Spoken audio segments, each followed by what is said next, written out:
Pensioner भाई भाई कर लेंगे भाई भाई। जो पेंशनर्स का काम करेगा वही देश में राज करेगा, जो पेंशनर्स का काम करेगा वही देश में राज करेगा, जो पेंशनर्स का काम करेगा वही देश में राज करेगा। कमांडर साहब आगे बढ़ो, हम आपके साथ हैं, कमांडर साहब आगे बढ़ो। हम आपके साथ हैं। सरकार जहां फायदा देखती है वहां देर सवेरे झुकती है। आपने किसान आंदोलन देखा, ईपीएस आंदोलन भी ये देख रही है कि कब और कैसे मुझे इसको भुनाना है। तो इस तरह का सरकार अपने पक्ष में लेने के लिए समय समय पे अपनी रणनीति तैयार करती है, इनके एडवाइजर्स वगैरह होते हैं। लेकिन जनता जो लगातार मार खाती है उसमें देर जो होता है उसका सरकार को कोई परवाह नहीं है, कोई उसके लिए चिंता नहीं है। और यही वजह है कि वो रात में सपना देखती है सरकार और दिन में विधेयक पास कर देती है। और अगर कोई विरोध करता है तो संसद से बाहर जाता है, बाहर कोई विरोध करता है तो जेल जाता है, बाहर कोई विरोध करता है तो उसके ईडी, इनकम टैक्स और सीबीआई का छापा पड़ता है। डॉक्टर दुआ आज बोलने की अभिव्यक्ति आर्टिकल 19 पे बात तो कर रहा है, कल अरेस्ट हो जाएगा या इसका किडनैप हो जाए या मर्डर हो जाएगा, इसकी कोई गारंटी नहीं है। लेकिन मैं बोलूंगा, मेरा अधिकार है। दुआ साहब, यही हेमा मालिनी जी ईपीएस वाले जब धरना प्रदर्शन कर रहे थे तो इनको कमांडर अशोक को प्रधानमंत्री जी के पास ले गई, वहां खाना हुआ, चाय पानी हो, वादा हुआ ईपीएस में बढ़ोतरी होगी। इन्हीं का एक मंत्री जी कह रहा था चुनाव उसमें कि 3,000 रुपया तुम्हें दिया जाएगा पेंशन। तो वो मंत्री का ना पता है ना हेमा मालिनी जी का पता। आज जो ईपीएस वाले दर दर धक्के खा रहे, इस पे क्या? देखिए, हेमा मालिनी जी अपने स्वार्थ और फायदे के लिए मथुरा से वो सांसद हैं, उन्होंने सोचा कुछ फायदा होगा, उन्होंने उनको ले जाकर के प्रधानमंत्री, जो कि भाई मोदी जी के चहेते हमारे हेमा मालिनी एक सांसद है, और अशोक राउत जो राजनीति कर रहे, जिनको अपने साथियों को हक के लिए आवाज उठाना था, आज वो भी कहीं ना कहीं दबाव में है, प्रेशर में है। तो इस तरह से हमारे जो है पेंशनधारियों को पेंशन नहीं मिल रहा। ऐसे ही सहारा में बहुत सारे लोगों ने, करोड़ों लोगों ने जो पैसा जमा किया वो पैसा नहीं मिल रहा। सरकार सिर्फ राजनीति कर रही है, मंदिर की गेम खेल रही है, उसमें उनको दूसरे इशू पे फुर्सत नहीं है। कह रही है समय चल रहा है, देख रहे हैं, सोच रहे हैं, विचार कर रहे हैं। बोला पैसे को लेकर के सहारा और तमाम, आखिर इतना भारी मात्रा में जो पैसा है वो पैसे जा कहाँ रहा है? किसी राजनीतिक पार्टी में इन्वॉल्व हो रहा है क्या?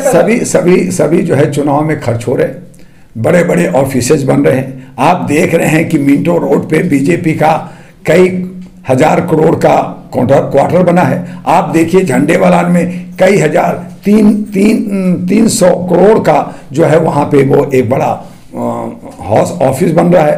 पंचजन्य का, कांग्रेस का भी ऑफिस बन रहा है। तो ये सब जो है अपने अपने राज्य, यानी कहने का मतलब है राजा, और ये जो है अपने जो ये सारे लोग हैं उनके लिए ये पैसे लगा रहे हैं, जनता का पैसा लूट रहे हैं, जनता का खून चूस रहे हैं। तो ये इनको परवाह नहीं है कि जनता का। आज बैंक के अंदर 195 लाख करोड़ जो डैमेज है, यानी आप 10, 25, 50, 100 रुपया खोलते हैं अकाउंट और फिर नहीं जाते बैंक में, या आपका मौत हो जाता है आकस्मिक कहीं भी, तो वो सारे पैसा कहाँ है? सरकार के पास है, आरबीआई के पास है। और ये सब पैसा, ये सारे राजनीतिक में, ये सब पुलाव खाने में, 56 भोग खाने में लगे हुए हैं, और हमें मूत्र और जो है गोबर खिला। साहब, आप ह्यूमन राइट से आप क्या कीजिएगा ईपीएस 95 के लिए?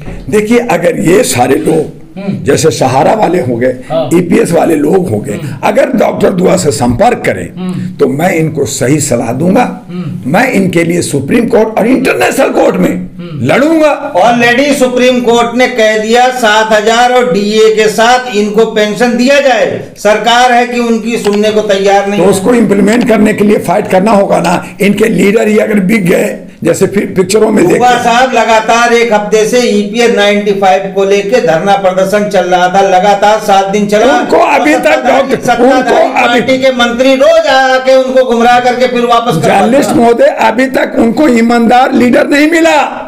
मैं 37 साल से ह्यूमन राइट्स पे काम कर रहा हूं। डॉक्टर दुआ से अरे प्यासा कुएं तक जाता है, उन लोगों को डॉक्टर दुआ का दुआ और इंजेक्शन लेना पड़ेगा। मैंने भी आयरन नेशनल पार्टी और राष्ट्रीय गठबंधन बनाया। ह्यूमन राइट्स पे हमने 84 लाख लोगों को लेकर काम कर रहे हैं, 785 ऑफिस लेके काम कर रहे हैं। लेकिन अगर ये मुद्दा लेकर के मेरे पास नहीं आएंगे, सलाह नहीं लेंगे और खुद लोग मिल कर करके और जो है रेवड़ी बांटते रहेंगे तो इनका हक कैसे मिलेगा? जो हक और अधिकार की लड़ाई लड़ता है, जो लोग इनको हक और अधिकार दिला सकता है, उनसे ये संपर्क नहीं करते और फिर ये जो है ठेकरा फोड़ते हैं और फिर ये रोते रहते हैं। तो रोए, इनको चाहिए आपके इस चैनल से कि वो आए। सरकार से भी मैं लड़ूंगा, मैं पार्टी भी हूं और मैंने कहा कि मानवाधिकार के मानवता के आधार पे आर्थिक आजादी और सुशासन का हम वादा करते हैं और उसके लिए शपथ करें। लेकिन आना पड़ेगा, नहीं आएंगे और आप कहेंगे वो नहीं किया तो वो कौन करेगा? तो आप चोरों के पास जाएंगे तो चोरी करेंगे, आप जो है वही मंदिर मस्जिद करते रहेंगे तो आप मार खाएंगे। आप मानवता पे कब आएंगे, कब आएंगे जो इंसानियत और ह्यूमैनिटी पे बात करेंगे? जब तक लोगों से प्यार और मोहब्बत नहीं बांटेंगे, आपका हक मारा जाएगा। देश की विपक्षी पार्टियां कुछ नहीं कर पा रही है दुआ साहब। अरे विपक्षी पार्टी कौन है? कौन है विपक्षी पार्टी? एक एनडीए, एक इंडिया, दोनों चट्टे बट्टे चोर एक ही थाली के चट्टे बट्टे लोग हैं, सबके सब भ्रष्टाचार में लिप्त है। और इसीलिए आम आदमी पार्टी का 3 नेता जेल है, 3 और जाएगा, बाकी नेता 37 जा रहे हैं। तो कौन है विपक्षी? दुआ साहब, उन्होंने अपनी जीवन के 20-20, 25-25 साल इसी सरकार को सर्विस देके और सरकार की वो करके उन्होंने अपने हक के पैसे कटवा रखे पेंशन के। एक पेंशन भोगी के 25-25 लाख रुपए सरकार के हैं, लेकिन उनको मिल क्या रहा? 1000 रुपए, 1200 रुपए। भैया तो डाकू सरकार क्यों देगा? वो तो खाएगा। शेर के पास आप पैसा रखोगे, शेर के पास पैसा है तो वो पहले खाएगा ना, और वो खाली प्लेट थमा देगा, चाटो तुम।